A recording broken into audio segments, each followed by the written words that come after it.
Radio Tehran, শুরু হচ্ছে বিশ্ব সংবাদ।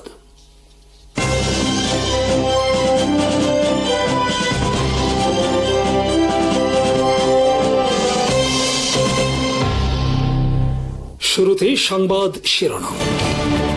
ইরানের প্রথম ভাইস প্রেসিডেন্ট মোহাম্মদ রেজা আরিফ বলেছেন, সম্ভাব্য সবচেয়ে কঠিন পরিস্থিতির কথাও বিবেচনায় রেখে সরকার আগামী 2 বছরের জন্য পূর্ণাঙ্গ পরিকল্পনা প্রস্তুত করেছে। শনিবার প্রকাশিত এক বক্তব্যে তিনি জানান, বহুমুখী চাপ এবং যুদ্ধ পরিস্থিতির মধ্যেও সরকার দেশের অর্থনীতি ও নিত্য প্রয়োজনীয় পণ্যের সরবরাহ ব্যবস্থা সচল রাখতে সক্ষম হয়েছে। আরিফের ভাষ্য অনুযায়ী বর্তমান সংকটকালেও দেশে কোনো ধরনের পণ্যের ঘাটতি তৈরি হয়নি। তিনি বলেন, সরকারের কার্যকর সমন্বয়, বাজার ব্যবস্থাপনা এবং জনগণের সহযোগিতার ফলে এই স্থিতিশীলতা বজায় রাখা সম্ভব হয়েছে। বিশেষ করে ব্যবসায়ী, বণিক ও বাজার সংশ্লিষ্ট বিভিন্ন পক্ষ সরকারের সঙ্গে সমন্বয় করে কাজ করায় সরবরাহ ব্যবস্থা স্বাভাবিক রাখা গেছে। তিনি আরো বলেন, প্রেসিডেন্ট মাসুদ পেজেশকিয়ানের নেতৃত্বাধীন প্রশাসন শুরু থেকেই সম্ভাব্য সব ধরনের পরিস্থিতি বিবেচনায় নিয়ে প্রস্তুতি গ্রহণ করেছে। শুধু বর্তমান পরিস্থিতি মোকাবেলা নয়, ভবিষ্যতে আরো কঠিন বা অস্বাভাবিক পরিস্থিতি সৃষ্টি হলেও যাতে দেশের অর্থনীতি, বাজার ও জনজীবন স্বাভাবিক রাখা যায়, সে লক্ষ্যে আগামী 2 বছরের পরিকল্পনা প্রণয়ন করা হয়েছে। প্রথম ভাইস প্রেসিডেন্ট জোর দিয়ে বলেন, জনগণের স্বস্তি ও শান্তি নিশ্চিত করাই সরকারের সর্বোচ্চ অগ্রাধিকার। তিনি জানান, সংকটকালেও নাগরিকদের নিত্য প্রয়োজনীয় পণ্য সরবরাহ, বাজারে স্থিতিশীলতা বজায় রাখা এবং জনজীবনে অস্থিরতা এড়াতে সরকার প্রয়োজনীয় সব ধরনের পদক্ষেপ গ্রহণ অব্যাহত রাখবে। আরিফের মতে, দেশের জনগণের সহযোগিতা এবং ব্যবসায়ী মহলের দায়িত্বশীল ভূমিকা সরকারের জন্য বড় শক্তি হিসেবে কাজ করেছে। তিনি আশা প্রকাশ করেন, ভবিষ্যতেও সরকার, জনগণ এবং বাজার সংশ্লিষ্ট অংশীদারদের এই সমন্বিত প্রচেষ্টা অব্যাহত থাকলে যে কোনো চ্যালেঞ্জ সফলভাবে মোকাবেলা করা সম্ভব হবে। একই সঙ্গে তিনি পুনর্ব্যক্ত করেন, জাতীয় স্থিতিশীলতা, বাজার নিয়ন্ত্রণ এবং জনগণের জীবনযাত্রা স্বাভাবিক রাখাই সরকারের মূল লক্ষ্য এবং এ লক্ষ্যে সব ধরনের প্রস্তুতি ইতোমধ্যেই গ্রহণ করা হয়েছে। ইরাকের কুর্দিস্তান অঞ্চলের সুলাইমানিয়া ও এরবিল প্রদেশের পৃথকভাবে একাধিক ড্রোন হামলার ঘটনা ঘটেছে।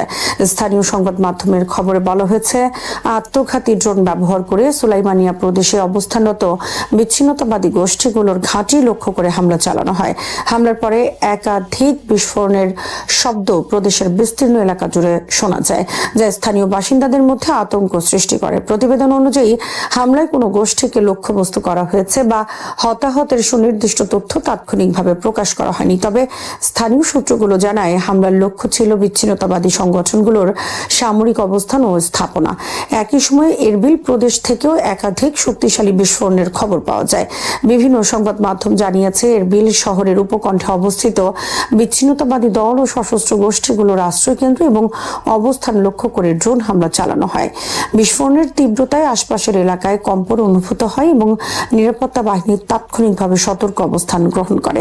স্থানীয় প্রতিবেদনে আরো বলা হয়েছে, হামলার সময় আকাশ প্রতিরক্ষা ব্যবস্থা সক্রিয় করা হয় এবং আকাশ পথে আসা ড্রোন বা ক্ষেপণাস্ত্র প্রতিহত করার চেষ্টা চালানো হয়। বিশ্লেষকদের মতে, সাম্প্রতিক সময়ে সীমান্তবর্তী এলাকায় নিরাপত্তা উত্তেজনা বৃদ্ধি পাওয়ায় এ ধরনের ড্রোন হামলার ঘটনা আঞ্চলিক অস্থিরতাকে আরও জটিল করে তুলতে পারে। ইরানের উপর নতুন করে কোনো হামলা হলে তার জবাব শুধু পারস্য উপসাগর অঞ্চলে সীমাবদ্ধ থাকবে না, বরং যেখান থেকেই হামলার উৎস হোক সেখানকার সব শত্রু ঘাঁটিকে লক্ষ্যবস্তু করা হবে বলে কঠোর হুঁশিয়ারি দিয়েছেন দেশটির একজন জ্যেষ্ঠ আইন প্রণেতা। আজ ইরানের পার্লামেন্টের জাতীয় নিরাপত্তা ও পররাষ্ট্রনীতি কমিশনের সদস্য ইব্রাহিম রেজাই সামাজিক যোগাযোগ মাধ্যমে এক পোস্টে বলেন, সম্ভাব্য শত্রু হামলার জবাব পারস্য উপসাগর এলাকায় সীমাবদ্ধ থাকবে না। যেখান থেকেই হামলা আসুক, হামলার উৎস এবং সংশ্লিষ্ট সব শত্রু ঘাঁটিতে আমরা পাল্টা আঘাত হানব। তার এই মন্তব্য এমন এক সময় এসেছে যখন সাম্প্রতিক সপ্তাহগুলোতে ইরান ও যুক্তরাষ্ট্রের মধ্যে সামরিক উত্তেজনা উল্লেখযোগ্যভাবে বেড়েছে। উভয় পক্ষের মধ্যে পাল্টাপাল্টি হামলার ঘটনায় মধ্যপ্রাচ্যের নিরাপত্তা পরিস্থিতি আরও জটিল হয়ে উঠেছে। ইরানের দাবি, তারা পারস্য উপসাগর সহ বিভিন্ন অঞ্চলে অবস্থিত মার্কিন সামরিক ঘাঁটিগুলোকে লক্ষ্য করে হামলা চালিয়েছে। অন্যদিকে যুক্তরাষ্ট্র ইরানের বিভিন্ন স্থাপনায় হামলা অব্যাহত রেখেছে বলে তেহরানের অভিযোগ। এদিকে ইরান গুরুত্বপূর্ণ হরমুজ প্রণালী দিয়ে জাহাজ চলাচল বন্ধ ঘোষণা করেছে। বিশ্ব জ্বালানি বাণিজ্যের জন্য অত্যন্ত গুরুত্বপূর্ণ এই নৌপথ বন্ধ হয়ে যাওয়ায় আন্তর্জাতিক বাজারে উদ্বেগ তৈরি হয়েছে। তেহরান জানিয়েছে যুক্তরাষ্ট্রের সামরিক হস্তক্ষেপ বন্ধ না হওয়া পর্যন্ত তাদের সামরিক অভিযান অব্যাহত থাকবে। ইব্রাহিম রেজাইয়ের সর্বশেষ হুঁশিয়ারি থেকে স্পষ্ট যে ভবিষ্যতে নতুন কোনো হামলা হলে ইরান সংঘাতের ভৌগোলিক পরিধি আরো বিস্তৃত করতে প্রস্তুত। তার বক্তব্যে ইঙ্গিত দেওয়া হয়েছে কেবল উপসাগরীয় অঞ্চল নয়, হামলার সঙ্গে জড়িত যে কোনো ঘাঁটি বা স্থাপনাকেই সম্ভাব্য লক্ষ্য হিসেবে বিবেচনা করা হবে। ইরানের পররাষ্ট্রমন্ত্রী আব্বাস আরাকচি সতর্ক করে বলেছেন, যুক্তরাষ্ট্র ও ইসরায়েল যদি আঞ্চলিক কোনো দেশের সহযোগিতায় ইরানের বিরুদ্ধে নতুন করে আগ্রাসন চালায় তবে তেহরান তার জবাবে দৃঢ়, উপযুক্ত ও সমানুপাতিক প্রতিক্রিয়া জানাবে। শনিবার রাতে সৌদি আরবের পররাষ্ট্রমন্ত্রী প্রিন্স ফয়সাল বিন ফারহানের সঙ্গে টেলিফোনে আলাপকালে তিনি এ হুঁশিয়ারি দেন। আলাপচারিতায় দুই দেশের শীর্ষ কূটনীতিক দ্বিপক্ষীয় সম্পর্ক, সাম্প্রতিক আঞ্চলিক ও আন্তর্জাতিক পরিস্থিতি এবং মধ্যপ্রাচ্যে যুক্তরাষ্ট্র ও ইসরায়েলের কর্মকাণ্ড নিয়ে মতবিনিময় করেন। এ সময় আরাকচি বলেন, ইসলামিক প্রজাতন্ত্র ইরান দেশের সার্বভৌমত্ব, ভৌগোলিক অখণ্ডতা এবং জাতীয় নিরাপত্তা রক্ষায় সম্পূর্ণ প্রস্তুত রয়েছে। তিনি জোর দিয়ে বলেন, যুক্তরাষ্ট্র বা ইসরায়েলের যে কোনো সামরিক আগ্রাসন কিংবা এ ধরনের পদক্ষেপে আঞ্চলিক কোনো দেশের অংশগ্রহণ বা সহযোগিতা ইরান কঠোরভাবে মোকাবেলা করবে। ইরানের শক্তিশালী সশস্ত্র বাহিনী যে কোনো হামলার জবাবে সিদ্ধান্তমূলক ও সমানুপাতিক ব্যবস্থা নেবে বলেও তিনি উল্লেখ করেন। আরাকচি আরো বলেন, সম্ভাব্য কোনো সামরিক অভিযানের ফলে যে পরিণতি সৃষ্টি হবে তার সম্পূর্ণ দায়ভার হামলাকারী পক্ষকেই বহন করতে হবে। তিনি পুনর্ব্যক্ত করেন যে ইরান জাতীয় নিরাপত্তা ও রাষ্ট্রীয় স্বার্থ রক্ষার প্রশ্নে কোনো ধরনের ছাড় দেবে না। এদিকে সৌদি পররাষ্ট্রমন্ত্রীর সঙ্গে এই টেলিফোন আলাপ এমন এক সময় অনুষ্ঠিত হলো যখন মধ্যপ্রাচ্যে উত্তেজনা বৃদ্ধি পেয়েছে এবং সম্ভাব্য সংঘাত এড়াতে বিভিন্ন পর্যায়ে কূটনৈতিক তৎপরতা জোরদার হয়েছে। ইসলামী বিপ্লবের সর্বোচ্চ নেতার জ্যেষ্ঠ উপদেষ্টা মোহাম্মদ মোখবের সতর্ক করে বলেছেন, ইরানের গুরুত্বপূর্ণ অবকাঠামো বা জ্বালানি খাতে কোনো হামলা চালানো হলে তার প্রভাব শুধু যুদ্ধক্ষেত্রেই সীমাবদ্ধ থাকবে না, বরং তা যুক্তরাষ্ট্রের নেতৃত্বাধীন বৈশ্বিক আধিপত্যের কাঠামোকেও নাড়িয়ে দিতে পারে। শনিবার প্রকাশিত এক বক্তব্যে তিনি মার্কিন প্রেসিডেন্ট ডোনাল্ড ট্রাম্পের ইরানের অবকাঠামো জ্বালানি খাতকে লক্ষ্যবস্তু করার হুমকির প্রতিক্রিয়ায় এ মন্তব্য করেন। মোখবের বলেন, আপনারা সামরিক সমীকরণ নিয়ে হিসাব করেন, কিন্তু আমরা ইতিহাসের যুক্তি দিয়ে জবাব দিই। তার দাবি, ইরানের গুরুত্বপূর্ণ স্থাপনায় যে কোনো হামলা পশ্চিমা শক্তিগুলোর কয়েক শতাব্দী ধরে গড়ে তোলা বৈশ্বিক ক্ষমতার কাঠামোর দুর্বলতাকে উন্মোচিত করবে। তিনি আরো বলেন, ইরানের অবকাঠামোর বিরুদ্ধে যে কোনো আগ্রাসন সরাসরি সেই ভিত্তিগুলোকে জাগিয়ে তুলবে যার উপর গত 2.5 শতাব্দী ধরে আপনাদের আধিপত্যের স্থাপত্য নির্মিত হয়েছে। মুখবেরের ভাষায়, যখন এই ব্যবস্থার স্তম্ভগুলো ভেঙে পড়বে তখন নেতৃত্ব দেওয়ার মতো কোনো কমান্ড সেন্টার অবশিষ্ট থাকবে না, আর লুণ্ঠনের জন্য কোনো বাজার থাকবে না। তার এই বক্তব্য এমন এক সময় এসেছে যখন যুক্তরাষ্ট্র ইরানের মধ্যে উত্তেজনা নিয়ে বিভিন্ন মহলে আলোচনা চলছে এবং উভয় পক্ষ থেকেই কঠোর ভাষায় পাল্টাপাল্টি সতর্ক বার্তা দেওয়া হচ্ছে। তবে মুখবের তার বক্তব্যে নির্দিষ্ট কোনো সামরিক পদক্ষেপের উল্লেখ করেননি। তার মন্তব্য মূলত সম্ভাব্য হামলার বিরুদ্ধে রাজনৈতিক ও কৌশলগত সতর্ক বার্তা হিসেবে বিবেচিত হচ্ছে। একই সঙ্গে তিনি ইঙ্গিত দেন যে ইরানের বিরুদ্ধে যে কোনো বড় ধরনের পদক্ষেপের প্রতিক্রিয়া শুধু আঞ্চলিক নয়, আন্তর্জাতিক রাজনীতি ও অর্থনীতিতেও সুদূর প্রসারী প্রভাব ফেলতে পারে।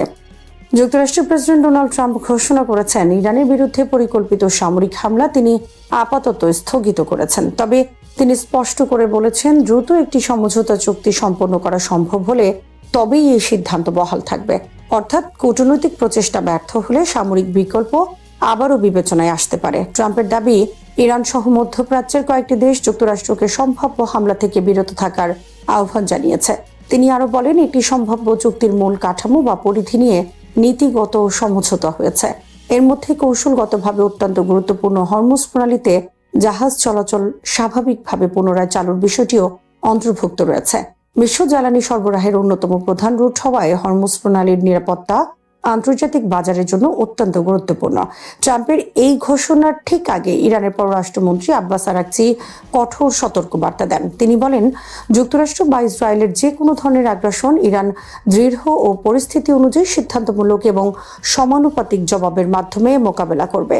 ইরানের সার্বভৌমত্ব ও জাতীয় নিরাপত্তার বিরুদ্ধে কোনো হামলা হলে তেহরান তা সহ্য করবে না বলেও তিনি পুনর্ব্যক্ত করেন। সাম্প্রতিক সপ্তাহগুলোতে ওয়াশিংটন ও তেহরানের মধ্যে উত্তেজনা উল্লেখযোগ্যভাবে বেড়েছে। একদিকে যুক্তরাষ্ট্র সামরিক চাপ বজায় রেখেছে, অন্যদিকে ইরান কূটনৈতিক তৎপরতা বাড়িয়ে আঞ্চলিক দেশগুলোর সঙ্গে যোগাযোগ জোরদার করেছে। এই প্রেক্ষাপটে ট্রাম্পের হামলা স্থগিতের ঘোষণা সাময়িকভাবে উত্তেজনা কমানোর ইঙ্গিত দিলেও পরিস্থিতি এখনও অনিশ্চিত রয়ে গেছে। বিশ্লেষকদের মতে এখন উভয় পক্ষের সামনে সবচেয়ে বড় চ্যালেঞ্জ হলো কূটনৈতিক আলোচনাকে কার্যকর চুক্তিতে রূপ দেয়া। আলোচনা সফল হলে মধ্যপ্রাচ্যে নতুন করে সংঘাত এড়ানো সম্ভব হতে পারে। যুক্তরাষ্ট্রের প্রেসিডেন্ট ডোনাল্ড ট্রাম্প ইরানের উপর পরিকল্পিত হামলা স্থগিত করার ঘোষণা দিলেও মধ্যপ্রাচ্যের চলমান সংঘাত এখনও শেষ হওয়ার পথে, এমনটি মনে করার সময় আসেনি বলে মন্তব্য করেছেন কাতারে অবস্থিত জর্জ টাউন বিশ্ববিদ্যালয়ের সরকার ও আন্তর্জাতিক রাজনীতি বিভাগের সহযোগী অধ্যাপক পল ম্যাসগ্রেভ। আল জাজিরাকে দেয়া এক সাক্ষাৎকারে তিনি বলেন, সংঘাতের সমাপ্তি নিয়ে এখনই অতিরিক্ত আশাবাদী হওয়ার সুযোগ নেই। হয়তো আমরা শেষের শুরুর দিকে এগোচ্ছি, কিন্তু বর্তমানে উভয় পক্ষই নিজেদের অবস্থান শক্তভাবে তুলে ধরছে। ম্যাসগ্রেভের মতে যুক্তরাষ্ট্র ও ইসরায়েলের পাশাপাশি ইরানও কড়া ভাষায় বক্তব্য দিচ্ছে, যা মূলত রাজনৈতিক অবস্থান প্রদর্শনের অংশ। তবে তিনি মনে করেন পরিস্থিতি শুধু কূটনৈতিক বক্তব্যেই সীমাবদ্ধ নেই, এর প্রভাব এখন যুক্তরাষ্ট্রের অভ্যন্তরেও অনুভূত হতে শুরু করেছে। তিনি বলেন, যুদ্ধের কারণে আন্তর্জাতিক জ্বালানি বাজারে অস্থিরতা তৈরি হয়েছে। অপরিশোধিত তেল ও তরলীকৃত প্রাকৃতিক গ্যাসের দাম বেড়ে যাওয়ায় যুক্তরাষ্ট্র সহ বিভিন্ন দেশের অর্থনীতিতে চাপ সৃষ্টি হচ্ছে। এছাড়া যুক্তরাষ্ট্রের সাম্প্রতিক কিছু সাইবার হামলার পেছনে ইরানের সংশ্লিষ্টতা থাকতে পারে এমন গুঞ্জনও রয়েছে। যদিও এ বিষয়ে এখনও আনুষ্ঠানিকভাবে কোনো প্রমাণ প্রকাশ করা হয়নি, তবুও এসব আশঙ্কা যুদ্ধের প্রভাবকে যুক্তরাষ্ট্রের অভ্যন্তরে আরও স্পষ্টভাবে তুলে ধরছে।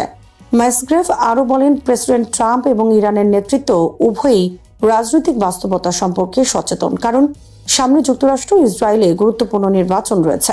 অক্টোবর-নভেম্বরের নির্বাচনী সময় যত ঘনিয়ে আসছে, ততই উভয় পক্ষের সিদ্ধান্তে রাজনৈতিক হিসাব নিকাশের প্রভাব বাড়তে পারে। তার মতে, বর্তমান পরিস্থিতিতে সামরিক উত্তেজনা, অর্থনৈতিক চাপ এবং রাজনৈতিক স্বার্থ, এই তিনটি বিষয় একসঙ্গে কাজ করছে। ফলে ট্রাম্প হামলা স্থগিত করলেও মধ্যপ্রাচ্যের সংকট পুরোপুরি প্রশমিত হয়েছে বলা যাবে না, বরং কূটনৈতিক আলোচনা, সামরিক প্রস্তুতি এবং রাজনৈতিক কৌশল সবকিছুই সমান্তরালভাবে চলতে থাকায় পরিস্থিতি এখনও অত্যন্ত অনিশ্চিত ও সংবেদনশীল রয়ে গেছে। গাজা উপত্যকায় আবারও একটি ভয়াবহ রক্তাক্ত রাত কেটেছে। রাতভর ইসরায়েলি বিমান হামলায় অন্তত 8 জন ফিলিস্তিনি নিহত হয়েছেন। স্থানীয় সূত্র জানায়, হামলাগুলোর আগে কোনো ধরনের সতর্ক বার্তা দেওয়া হয়নি। গভীর রাতে হঠাৎ বিস্ফোরণের বিকট শব্দে ঘুম ভেঙে যায় বাসিন্দাদের। আতঙ্কিত মানুষ নিরাপদ আশ্রয়ের খোঁজে ছুটতে চাইলেও বাস্তবে গাজার কোথাও নিরাপদ স্থান নেই। স্থানীয় বাসিন্দাদের ভাষ্য অনুযায়ী এমন পরিস্থিতি নতুন নয়। টানা প্রায় 3 বছর ধরে তারা একই ধরনের হামলা, ধ্বংসযজ্ঞ এবং অনিশ্চয়তার মধ্যে জীবন কাটাচ্ছেন। প্রতিটি রাতেই তাদের কাছে আতঙ্কের, কারণ কখন কোথায় হামলা হবে তা কেউ জানে না। সর্বশেষ হামলাগুলো গাজার বিভিন্ন এলাকায় ছড়িয়ে পড়ে। গাজা সিটির সমুদ্র বন্দরের কাছাকাছি এলাকায় একাধিক বিস্ফোরণ ঘটে। এছাড়া দক্ষিণের খান ইউনিস এবং মধ্যাঞ্চলের দেইর আল বালাতেও বিমান হামলার খবর পাওয়া গেছে। বিভিন্ন স্থানে একযোগে হামলা চালানোর সাধারণ মানুষের জন্য পালিয়ে যাওয়ার কোনো সুযোগ ছিল না। অনেক পরিবার ধ্বংসস্তূপের মধ্যে আটকা পড়ে, আবার কেউ কেউ স্বজনদের খোঁজে রাতভর ছুটে বেড়ান। এদিকে চলমান যুদ্ধবিরতি বা সিজ ফায়ার কার্যকর থাকার কথা থাকলেও বাস্তব পরিস্থিতি ভিন্ন চিত্র তুলে ধরছে। যুদ্ধবিরতির সময় বেসামরিক এলাকায় বিমান হামলা হওয়ার কথা নয়, কিন্তু স্থানীয়দের অভিযোগ, হামলা অব্যাহত থাকায় তারা যুদ্ধবিরতির কোনো বাস্তব সুফল পাচ্ছেন না।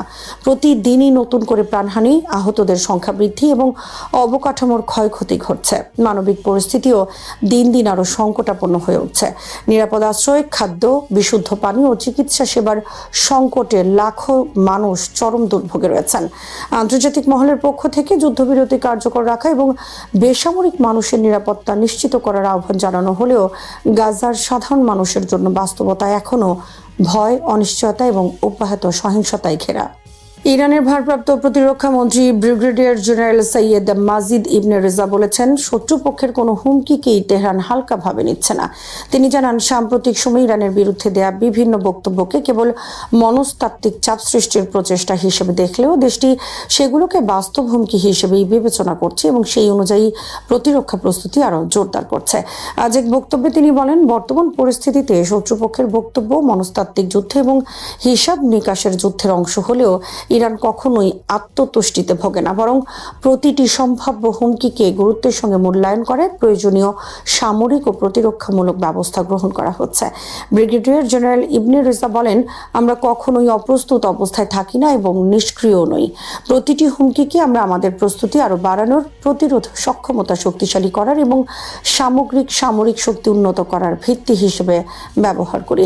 তার মতে ইরানের প্রতিরক্ষা নীতির মূল লক্ষ্য হল সম্ভাব্য যে কোনো আগ্রাসন প্রতিহত করার মতো সক্ষমতা বজায় রাখা। এজন্য সশস্ত্র বাহিনীর প্রস্তুতি, প্রতিরক্ষা অবকাঠামো এবং প্রতিরোধ ক্ষমতা ধারাবাহিকভাবে উন্নত করা হচ্ছে।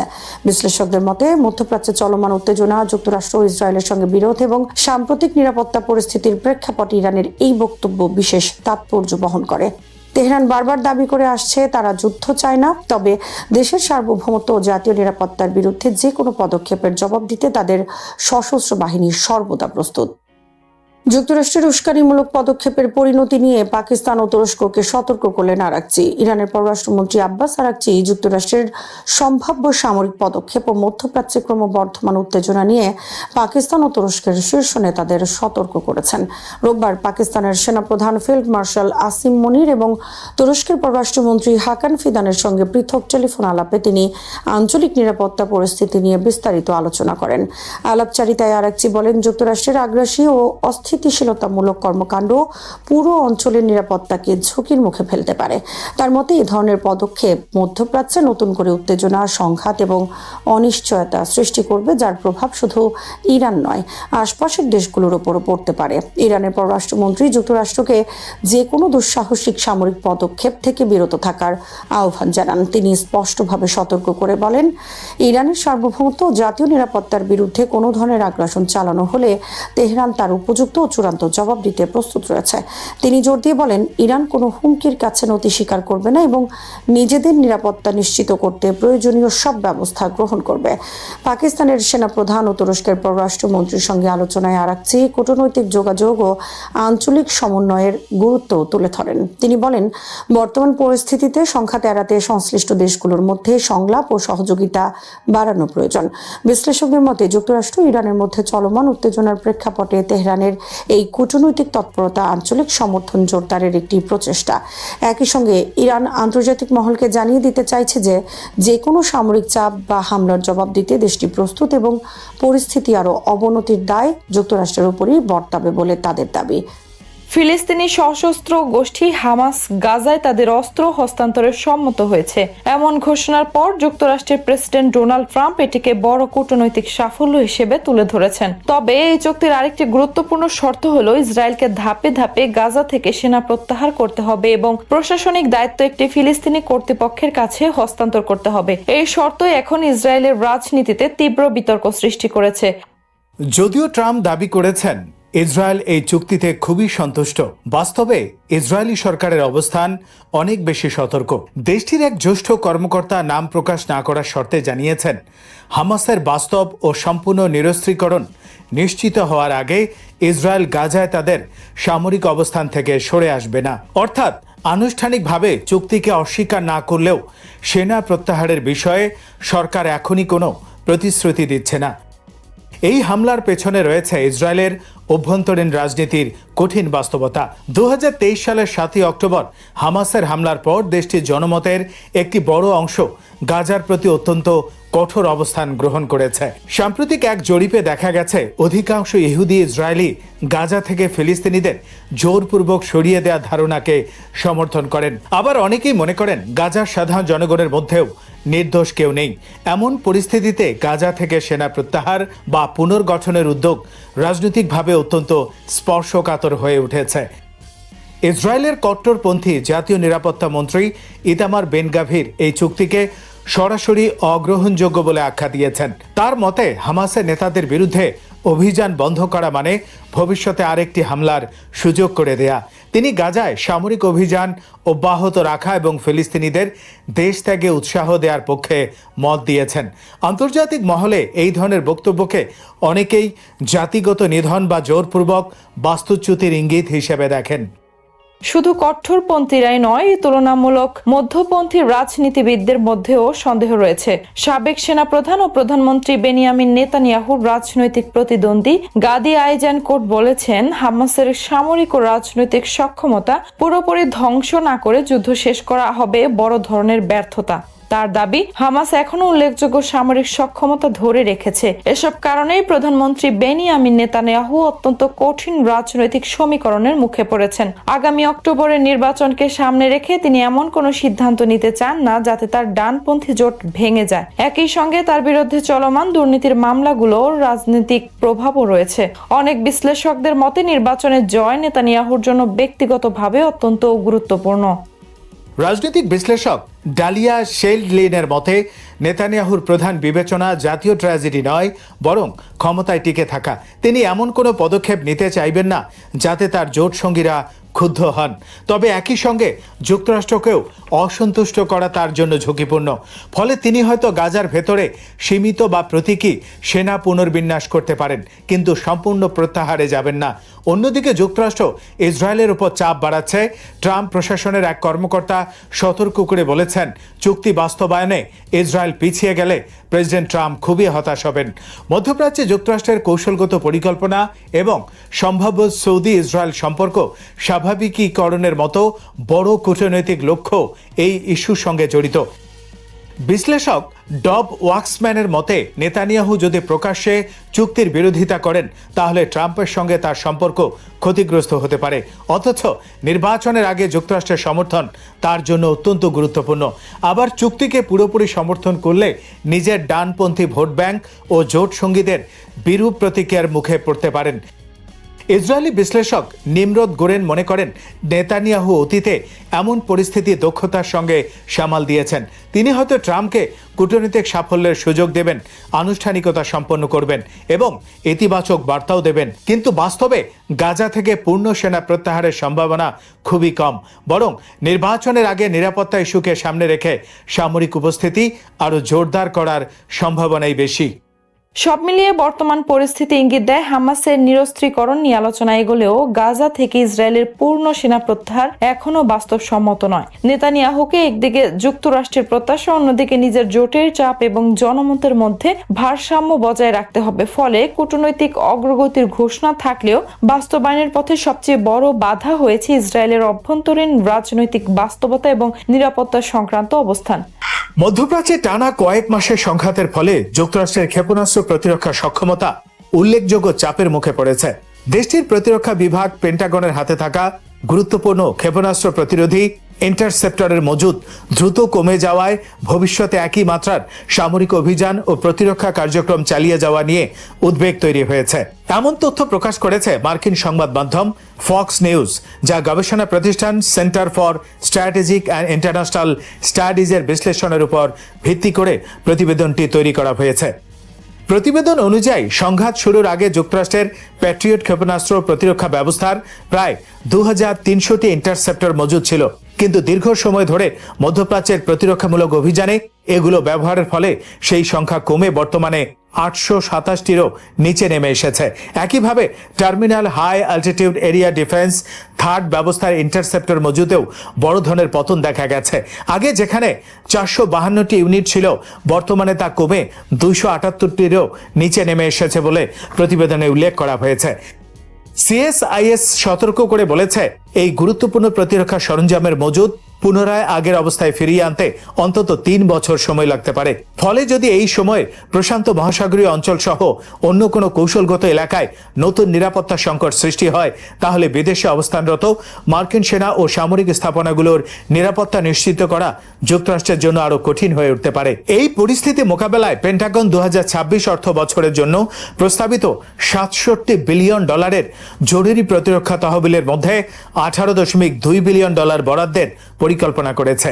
এই অর্থ দিয়ে নতুন প্যাট্রিয়ট ইন্টারসেপ্টর, টমাহক ক্রুজ ক্ষেপণাস্ত্র এবং থার্ড প্রতিরক্ষা ব্যবস্থা সংগ্রহের উদ্যোগ নেওয়া হবে। এছাড়া প্রতিবেদনে বলা হয়েছে 2027 অর্থ বছরের প্রাথমিক সামরিক বাজেটের বাস্তবে তুলনামূলক কম খরচের অস্ত্রের উপর গুরুত্ব দেওয়া হয়েছে। প্রায় $6 লাখ বা তার কম মূল্যের গোলাবারুদ ও অস্ত্র মোট চাহিদার প্রায় অর্ধেক জুড়ে রয়েছে। বিশ্লেষকদের মতে দীর্ঘমেয়াদী সংঘাতের বাস্তবতায় ব্যয় নিয়ন্ত্রণের পাশাপাশি দ্রুত উৎপাদনযোগ্য অস্ত্রের মজুদ বাড়ানোর কৌশল নিয়েছে যুক্তরাষ্ট্র। এইসব তথ্য মূলত গবেষণা সংস্থা CSIS এর বিশ্লেষণ এবং ফক্স নিউজের প্রতিবেদনের উপর ভিত্তি করে প্রকাশিত। পেন্টাগন এই বিষয়ে আনুষ্ঠানিকভাবে নতুন কোনো বিস্তারিত মূল্যায়ন প্রকাশ করেনি। গাজায় হামাসের নিরস্ত্রীকরণ এবং বিনিময়ে ইসরায়েলের সেনা প্রত্যাহারের যে নতুন সমঝোতার কথা বৃহস্পতিবার প্রকাশ্যে এসেছে তা ইসরায়েলের রাজনৈতিক অঙ্গন ও গণমাধ্যমে ব্যাপক সংশয়ের মুখে পড়েছে। অনেক বিশ্লেষকের মতে এই চুক্তি বাস্তবায়ন করা প্রধানমন্ত্রী বেঞ্জামিন নেতানিয়াহুর সরকারের জন্য রাজনৈতিকভাবে অত্যন্ত কঠিন হতে পারে। চুক্তি অনুযায়ী হামাস সহ অন্যান্য সশস্ত্র গোষ্ঠীর নিরস্ত্রীকরণের পাশাপাশি গাজা থেকে ইসরায়েলি সেনা প্রত্যাহার এবং যুদ্ধ বিধ্বস্ত অঞ্চলটির পুনর্গঠনের পথ উন্মুক্ত হওয়ার কথা বলা হয়েছে। তবে ইসরায়েলের রাজনৈতিক মহলের একটি বড় অংশ এই প্রস্তাবকে গ্রহণযোগ্য মনে করছে না। দেশটির কট্টর ডানপন্থী জাতীয় নিরাপত্তা মন্ত্রী ইতামার বেনগাভির চুক্তিটিকে সরাসরি অগ্রহণযোগ্য বলে মন্তব্য করেছেন। তিনি মনে করেন গাজা থেকে সেনা প্রত্যাহার করলে হামাস আবারও শক্তি সঞ্চয় করার সুযোগ পাবে এবং এটি ইসরায়েলের নিরাপত্তার জন্য ঝুঁকিপূর্ণ হবে। অন্যদিকে মধ্যপন্থী রাজনীতিক হিসেবে পরিচিত সাবেক সেনাপ্রধান ও নেতানিয়াহুর অন্যতম রাজনৈতিক প্রতিদ্বন্দ্বী গাদি আইজেনকটও এই উদ্যোগ নিয়ে সন্দেহ প্রকাশ করেছেন। তার মতে ইসরায়েল যে লক্ষ্য সামনে রেখে গাজায় অভিযান চালিয়েছে, অর্থাৎ হামাসের সামরিক ও রাজনৈতিক ক্ষমতা সম্পূর্ণভাবে ধ্বংস করা, তা অর্জন না করে কোনো সমঝোতায় পৌঁছানো হলে সেটি হবে একটি সম্পূর্ণ ব্যর্থতা। এদিকে প্রধানমন্ত্রী বেঞ্জামিন নেতানিয়াহু এখনও প্রকাশ্য এ বিষয়ে কোনো মন্তব্য করেনি। তবে রাজনৈতিক বিশ্লেষকদের ধারণা আসন্ন জাতীয় নির্বাচনকে সামনে রেখে তিনি অত্যন্ত সতর্ক অবস্থান নিয়েছেন। কারণ গাজা থেকে সেনা প্রত্যাহারের মতো সিদ্ধান্ত তার ডানপন্থী জোটের সমর্থন দুর্বল করতে পারে এবং নির্বাচনী রাজনীতিতে বড় ধরনের প্রভাব ফেলতে পারে। মার্কিন ইসরায়েলি জনমত জরিপ বিশেষজ্ঞ ও রাজনৈতিক পরামর্শক ডালিয়া শেলডিন আল জাজিরাকে বলেছেন, বর্তমান রাজনৈতিক বাস্তবতায় গাজা থেকে ইসরায়েলের সম্পূর্ণ প্রত্যাহার প্রায় কল্পনাতীত। তার মতে নির্বাচনের আগে এমন পদক্ষেপ নেওয়া নেতানিয়াহুর জন্য রাজনৈতিকভাবে অত্যন্ত ঝুঁকিপূর্ণ। তবে এই চুক্তি কার্যকর হবে কিনা তা এখনো অনিশ্চিত। একদিকে আন্তর্জাতিক মহল যুদ্ধবিরতি পুনর্গঠন ও স্থায়ী শান্তির আহ্বান জানাচ্ছে, অন্যদিকে ইসরায়েলের অভ্যন্তরীণ রাজনৈতিক বিরোধিতা এবং নিরাপত্তা সংক্রান্ত উদ্বেগ চুক্তির ভবিষ্যৎকে প্রশ্নের মুখে ফেলেছে। ফলে হামাসের নিরস্ত্রীকরণ এবং গাজা থেকে ইসরায়েলের সম্ভাব্য সেনা প্রত্যাহার নিয়ে অনিশ্চয়তা এখনো কাটেনি। সংযুক্ত আরব আমিরাত যুক্তরাষ্ট্রের প্রেসিডেন্ট ডোনাল্ড ট্রাম্প ঘোষিত গাজা শান্তি উদ্যোগের আওতায় হামাস ও গাজার অন্যান্য সশস্ত্র গোষ্ঠীর নিরস্ত্রীকরণ সংক্রান্ত চুক্তিকে স্বাগত জানিয়েছে। দেশটি বলেছে এই সমঝোতা দীর্ঘদিনের সংঘাত নিরসন এবং টেকসই শান্তি প্রতিষ্ঠার পথে একটি গুরুত্বপূর্ণ অগ্রগতি। রাষ্ট্রীয় বার্তা সংস্থা WAM প্রকাশিত পররাষ্ট্র মন্ত্রণালয়ের এক বিবৃতিতে বলা হয়েছে, গাজা বোর্ড অব পিসের মাধ্যমে অর্জিত এই চুক্তি সংঘাতের অবসান, নিরাপত্তা ও স্থিতিশীলতা জোরদার এবং একটি টেকসই রাজনৈতিক প্রক্রিয়া শুরু করার জন্য গুরুত্বপূর্ণ ভিত্তি তৈরি করবে। বিবৃতিতে আরো বলা হয়, চুক্তিতে ধাপে ধাপে হামাস সহ অন্যান্য সশস্ত্র গোষ্ঠীর নিরস্ত্রীকরণ, একই সঙ্গে ইসরায়েলি বাহিনীর পর্যায়ক্রমিক প্রত্যাহার এবং আন্তর্জাতিক স্থিতিশীলতা বাহিনী মোতায়েনের বিষয় অন্তর্ভুক্ত রয়েছে। পাশাপাশি নতুন একটি ফিলিস্তিনি পুলিশ বাহিনী গঠনের পরিকল্পনাও এতে রয়েছে, যা গাজার অভ্যন্তরীণ নিরাপত্তা রক্ষার দায়িত্ব পালন করবে। ইউএই আশা প্রকাশ করেছে এই সমঝোতা গাজার নিরাপত্তা ও স্থিতিশীলতা সুসংহত করতে সহায়তা করবে, বেসামরিক মানুষের দুর্ভোগ লাঘব করবে এবং যুদ্ধ বিধ্বস্ত অঞ্চল পুনর্গঠনের জন্য প্রয়োজনীয় পরিবেশ সৃষ্টি করবে। দেশটির সংশ্লিষ্ট সব পক্ষকে চুক্তির শর্ত বাস্তবায়নে প্রতিশ্রুতিবদ্ধ থাকার আহ্বান জানিয়েছে। পর্যবেক্ষকদের মতে এই চুক্তি বাস্তবায়িত হলে গাজায় চলমান সহিংসতা কমানোর পাশাপাশি রাজনৈতিক সংলাপের নতুন সুযোগ সৃষ্টি হতে পারে। তবে এর সফলতা নির্ভর করবে সংশ্লিষ্ট পক্ষগুলোর প্রতিশ্রুতি, আন্তর্জাতিক তদারকি এবং নিরাপত্তা ব্যবস্থার কার্যকর বাস্তবায়নের উপর। প্রেসিডেন্ট ডোনাল্ড ট্রাম্প সম্প্রতি তার ঘোষিত 20 দফা শান্তি পরিকল্পনার অংশ হিসাবে গাজায় হামাস ও অন্যান্য সশস্ত্র গোষ্ঠীর নিরস্ত্রীকরণ বিষয়ে একটি সমঝোতার ঘোষণা দেন। এই পরিকল্পনায় নিরাপত্তা পুনর্গঠন এবং রাজনৈতিক সমাধানকে সমান্তরালভাবে এগিয়ে নেয়ার রূপরেখা তুলে ধরা হয়েছে। শ্রোতা বন্ধুরা, বিশ্ব সংবাদে এই ছিল আমাদের সর্বশেষ আয়োজন। সঙ্গে থাকার জন্য আপনাদের সবাইকে অসংখ্য ধন্যবাদ।